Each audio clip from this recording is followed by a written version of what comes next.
दोस्तों, आप सबको मेरा नमस्कार। रामकृष्ण KS यूट्यूब चैनल में आप सबका स्वागत है। ಸ್ನೇಹಿತರೆ, ಈಗ ಪಠನೆ, ಲಿಖನೆ, ಚಲನೆ ಈ ರೀತಿಯ ಪದಗಳನ್ನು ಉಪಯೋಗಿಸಿ ವಾಕ್ಯ ಮಾಡೋದನ್ನು ಕಲಿಬೇಕು. ಯಾಕೆ ಕಲಿಬೇಕು ಅಂದರೆ ನಾವು ಡೈಲಿ ಮಾತಾಡಬೇಕಾದ್ರೆ ಈ ಥರ ವರ್ಡನ್ನು ತುಂಬ ಯೂಸ್ ಮಾಡ್ತೀವಿ.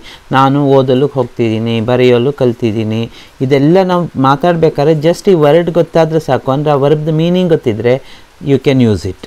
ಅಂದರೆ ಅಷ್ಟು ಸಿಂಪಲ್ ಆಗಿರುತ್ತೆ. ಸೊ ಯಾವ್ಯಾವ ಥರದ ವರ್ಡ್ಗಳಿದೆ, ಅದರ ಮೀನಿಂಗ್ ಏನು ಬರುತ್ತೆ? ಈಗ ಬರೆಯಲು ಲಿಖನೆ, ಹಾಗೆ ಆಡಲು ಖೇಲ್ನೆ, ಕೇಳಲು ಸುನ್ನೆ, ಓದಲು ಪಢನೆ, ನಡೆಯಲು ಚಲನೆ. ಇದರಲ್ಲಿ ಯಾವುದೇ ಲಿಂಗ ವಚನ ಏನೂ ಚೇಂಜಸ್ ಬರೋದಿಲ್ಲ.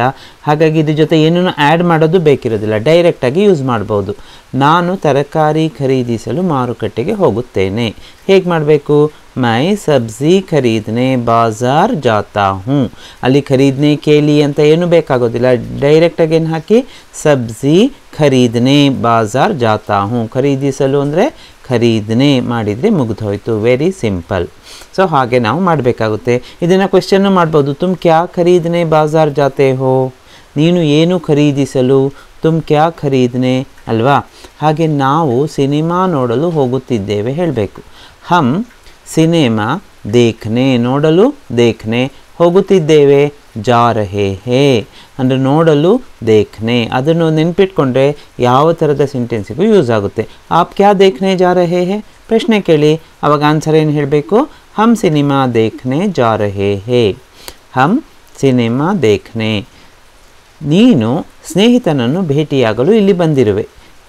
ತುಮ್ ನೀನು ಸ್ನೇಹಿತನನ್ನು ದೋಸ್ತ್ ಸೇ ಮಿಲ್ನೆ ಯಹಾ ಆಯೆ ಹೋ. ಭೇಟಿಯಾಗಲು ಮಿಲ್ನೆ ಯಹಾ ಆಯೆ ಹೋ. ಭೇಟಿಯಾಗಲು ಮಿಲ್ನೆ. ಅದರ ಅರ್ಥ ಏನಾಗುತ್ತೆ? ಭೇಟಿಯಾಗಲು ಅಂದ ಕೂಡಲೇ ಮಿಲ್ನೆ ವರ್ಡ್ ರೀಪ್ಲೇಸ್ ಮಾಡಿದ್ರೆ ಮುಗೀತು. ಆಪ್ ಕಿಸ್ಸೆ ಮಿಲ್ನೆ ಯಹಾ ಆಯೆ ಹೇ. ಆಪ್ ಕಿಸ್ಸೆ, ನೀವು ಯಾರನ್ನು ಭೇಟಿಯಾಗಲು ಬಂದಿದ್ದೀರಿ ಇಲ್ಲಿಗೆ? ಮಿಲ್ನೆ ಭೇಟಿಯಾಗಲು. ಅವನು ಕೆಲಸ ಮಾಡಲು ಮನೆಯಿಂದ ಹೊರಟ. ಅವನು ಕಾಮ್ ಕರ್ನೆ ಘರ್ ಸೆ ನಿಕ್ಲಾ. ಅವನು ಕೆಲಸ ಮಾಡಲು ಕಾಮ್ ಕರ್ನೆ, ಕೆಲಸ ಮಾಡಲು ಕಾಮ್ ಕರ್ನೆ, ಘರ್ ಸೆ ನಿಕ್ಲಾ ಮನೆಯಿಂದ ಹೊರಟ. ಅಲ್ಲಿ ಕರ್ನೆ ಕೇಳಿಯೇ ಏನೂ ಆ್ಯಡ್ ಮಾಡೋದು ಬೇಕಿಲ್ಲ. ಸ್ಪೋಕನಲ್ಲಿ ನಾವು ಡೈರೆಕ್ಟಾಗಿ ಕರ್ನೆ ಅಷ್ಟೇ ಹೇಳಿದರೆ ಸಾಕು. ಕರ್ನೆ ದೇಖ್ನೆ ಚಲನೆ. ವಹ ಕಾಮ್ ಕರ್ನೆ ಕಹಾನ್ ಸೆ ನಿಕ್ಲಾ, ಎಲ್ಲಿಂದ ಹೊರಟ? ಆನ್ಸರ್ ವಹ ಕಾಮ್ ಕರ್ನೆ ಘರ್ ಸೆ ನಿಕ್ಲಾ. ಕೌನ್ ಕಾಮ್ ಕರ್ನೆ ಘರ್ ಸೆ ನಿಕ್ಲಾ ಅಂತ ಹೇಳ್ಬೋದು ಅಲ್ವಾ? ಮಕ್ಕಳು ಪರೀಕ್ಷೆ ಬರೆಯಲು 9 ಗಂಟೆಗೆ ಬರುತ್ತಾರೆ ಹೇಳಬೇಕು. ಪರೀಕ್ಷೆ ಬರೆಯಲು, ಬರೆಯಲು ಇದೆಯಾ? ಅಲ್ಲಿ ಏನು ಬರಬೇಕು? ಬಚ್ಚೆ ಪರೀಕ್ಷಾ ಲಿಖನೆ 9 ಬಜೆ ಆತೆ ಹೇ. ಬಚ್ಚೆ ಪರೀಕ್ಷಾ ಲಿಖನೆ ನೋಡಿ ಬರೆಯಲು 9 ಬಜೆ ಆತೆ ಹೇ. ಬಚ್ಚೆ ಕಿತನೆ ಬಜೆ ಪರೀಕ್ಷಾ ಲಿಖನೆ ಆತೆ ಹೇ? ಪ್ರಶ್ನೆ ಕೇಳ್ಬೋದು ಅಲ್ವಾ? ಪ್ರಶ್ನೆ ಕೇಳೋದು ಗೊತ್ತಾಗ್ತಾ ಇದೆ ನಿಮಗೆ, ಸೆಂಟೆನ್ಸ್ ಮಾಡೋದು ಗೊತ್ತಾಗ್ತಿದೆ. ಉಸ್ಕಾ ಉತ್ತರ ಕ್ಯಾ ಹೋಗಾ? ಬಚ್ಚೆ ಪರೀಕ್ಷಾ ಲಿಖನೆ 9 ಬಜೆ ಆತೆ ಹೇ. ಸೊ ಈಗ ಇಷ್ಟನ್ನು ಕೇಳಿದ ಮೇಲೆ ನೀವೀಗ ಟ್ರೈ ಮಾಡಿ ನೋಡಿ. ಸೀಖನೆ ಅಂದರೆ ಕಲಿಯಲು, ಸಿಖಾನೆ ಅಂದರೆ ಕಲಿಸೋದು, ಕಲಿಸಲು, ಪಕಡನೆ ಅಂದರೆ ಹಿಡಿಯಲು, ಫೇಂಕ್ನೆ ಅಂದರೆ ಎಸೆಯಲು. ಇದನ್ನು ನೀವು ಸೆಂಟೆನ್ಸನ್ನು ಮಾಡಿ ಕಮೆಂಟ್ಸಲ್ಲಿ ನೀವು ಹಾಕ್ಬೋದು.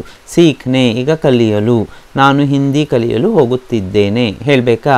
ಮೈ ಏನಂತ ಮಾಡಬೇಕು ಅಂತ ಸೆಂಟೆನ್ಸನ್ನು ನೀವು ಕಂಟಿನ್ಯೂ ಮಾಡಿ.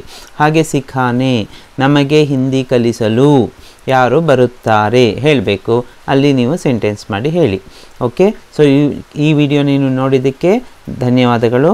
ಹಾಗೆ ಈ ವಿಡಿಯೋ ಇಷ್ಟ ಆಗಿದ್ದರೆ ಲೈಕ್ ಮಾಡಿ, ಶೇರ್ ಮಾಡಿ, ಹಾಗೆ ನಿಮ್ಮ ಫ್ರೆಂಡ್ಸ್ ಮತ್ತು ರಿಲೇಟಿವ್ಸ್ ಜೊತೆ ಸಬ್ಸ್ಕ್ರೈಬ್ ಮಾಡಿ. ಈ ವಿಡಿಯೋಗಳನ್ನು ವಾಚ್ ಮಾಡಿ, ಆವಾಗ 100% ಆಪ್ ಹಿಂದಿ ಸೀಖ್ ಸಕ್ತೆ ಹೇ. ಧನ್ಯವಾದ.